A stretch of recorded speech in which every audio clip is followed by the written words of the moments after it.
جس میں chief justice of Pakistan کو مزید طاقتور بنایا گیا تھا، کیونکہ پریکٹس اینڈ پروسیجر کمیٹی میں 3 لوگوں کو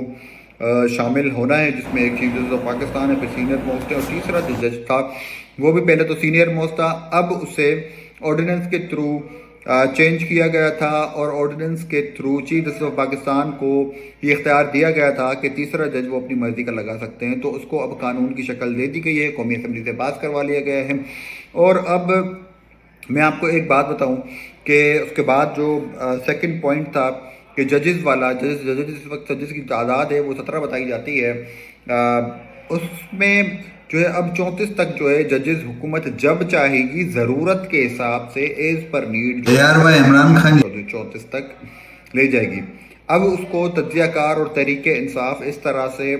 اینالائز کر رہی ہے، اور شاید کافی حد تک یہ معاملہ اس طرح سے ہے بھی کہ حکومت نے یہ ججوں کی تعداد اب to 34 اس لیے بڑھائی ہے کہ کل کو جو ججز وہ اپوائنٹ کرتے ہیں ان ججز کے فیصلوں سے اگر وہ سہمت نہیں ہوتے، یا فل کورٹ کے پاس کوئی معاملہ جاتا ہے ان سے وہ سہمت نہیں ہوتے، یا آئینی جو بینچ بنایا جا رہا ہے ان میں جو ججز کی تعداد وہاں پہ ریکوائرڈ ہے وہ پوری نہیں ہوتی، کوئی معاملہ ہوتا ہے، تو کسی نہ کسی سیٹنگ میں حکومت اپنے آپشنز اوپن رکھنا چاہتی تھی کہ زیادہ سے زیادہ ججز کے آپشنز ان کے پاس ہوں، جو ان کی مرضی کے ججز ہوں ان کو وہ آئینی عدالت میں بھی رکھ سکتے ہیں، سپریم کورٹ میں بھی جو ججز کی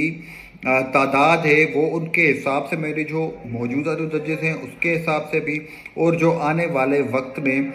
ججز کی تعداد بننے والی ہے اس کو بھی کس طرح سے مینیج کیا جائے، اس کو حقیق سے سیٹل کر لیا گیا ہے۔ اب سب سے اہم ترین پوائنٹ، حاضرین ابھی تک اپنے چینل کو سبسکرائب نہیں کیے تو سبسکرائب کر لیں، لائک کریں، شیئر کریں، بیل آئیکن پہ کلک کریں۔ سب سے اہم پوائنٹ کے اوپر میں آتا ہوں، آرمی چیف کی اپوائنٹمنٹ کے حوالے سے آج ایک ترمیم کی گئی۔ اس حوالے سے میڈیا میں کوئی خبر نہیں تھی، کسی کو کچھ معلوم نہیں تھا۔ جب کابینہ میں یہ چیز ڈسکس ہوئی تو اچانک سے یہ خبریں بریکنگ نیوز کی طرح چلنا شروع ہوئی۔ اب مزے کی اس میں بات یہ ہے کہ آرمی چیف صرف نہیں ہے، آرمی چیف کی ایکسٹینشن کو ڈسکس کیا جا رہا ہے اس میں، لیکن جو ایکسٹینشن ملی ہے وہ ایئر چیف کو بھی ملی ہے، اور اس کے ساتھ ساتھ نیول چیف کو عمران خان کا عہدہ آپ کو پتہ ہے کہ ایک کس طرح سے ڈسکس کیا جاتا ہے اور کس زمرے میں لیا جاتا ہے، اور کئی دفعہ سیاسی پارٹیاں ان کے اوپر الزامات بھی لگاتی رہتی ہیں، تو اس پورے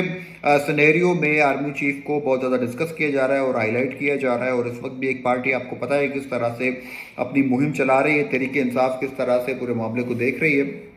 تو یہ اس وقت سچویشن ہے۔ آرمی چیف بھی اب 5 سال تک کہیں نہیں جا رہے، تو تحریک انصاف کا جو اس میں موقف ہے اب تک تحریک انصاف اس کے اوپر کلیئر نہیں ہے۔ بیرسٹر گوہر نے اور تحریک انصاف کے رہنماؤں نے یہ کہا ہے کہ جب تک عمران خان صاحب سے ہماری ملاقات نہیں ہم نہیں دے سکتے۔ عمران خان صاحب اس چیز کو کلیریفائی کریں گے، جبکہ مہر بانو قریشی صاحبہ جو ہیں ان کو آج میں پروگرام میں سن رہا تھا، انہوں نے اس چیز کو کہا کہ عمران خان صاحب کے حوالے سے میں کوئی بات نہیں کی، بلکہ انہوں نے اس کو اپوز کرنے کی کوشش کی۔ ساتھ ہی جو مسلم لیگ نون ہے، مسلم لیگ نون سے جب یہ پوچھا گیا کہ اس کی لاجک کیا ہے تو ان کے پاس بھی کوئی لاجک کلیئر نہیں تھی۔ انہوں نے بولا سیکیورٹی سچویشن ایسی، حالات ایسے ہیں، جبکہ ہم دیکھ رہے ہیں کہ کوئی ایسی سچویشن ہمیں نظر نہیں آ رہی، لیکن بہرحال کچھ چیزیں ایسی ہوتی ہیں جو اداروں کو زیادہ پتہ ہوتی ہیں، انٹیلیجنس کی کچھ خبریں ہوتی ہیں، اور سیکیورٹی کی زیادہ صورتحال وہ ادارے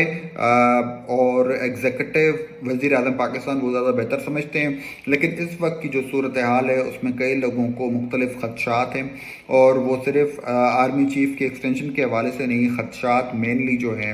وہ عدلیہ کو کنٹرول کرنے کے حوالے سے ہیں۔ عمران خان اختتام ہوتا ہے اب، اور ابھی تک آپ نے چینل کو سبسکرائب نہیں کیا ہے تو سبسکرائب کریں، لائک کریں، شیئر کریں، بیل آئیکن پہ کلک کریں تاکہ تمام اپڈیٹس آپ کو ملتی رہیں۔ اللہ حافظ۔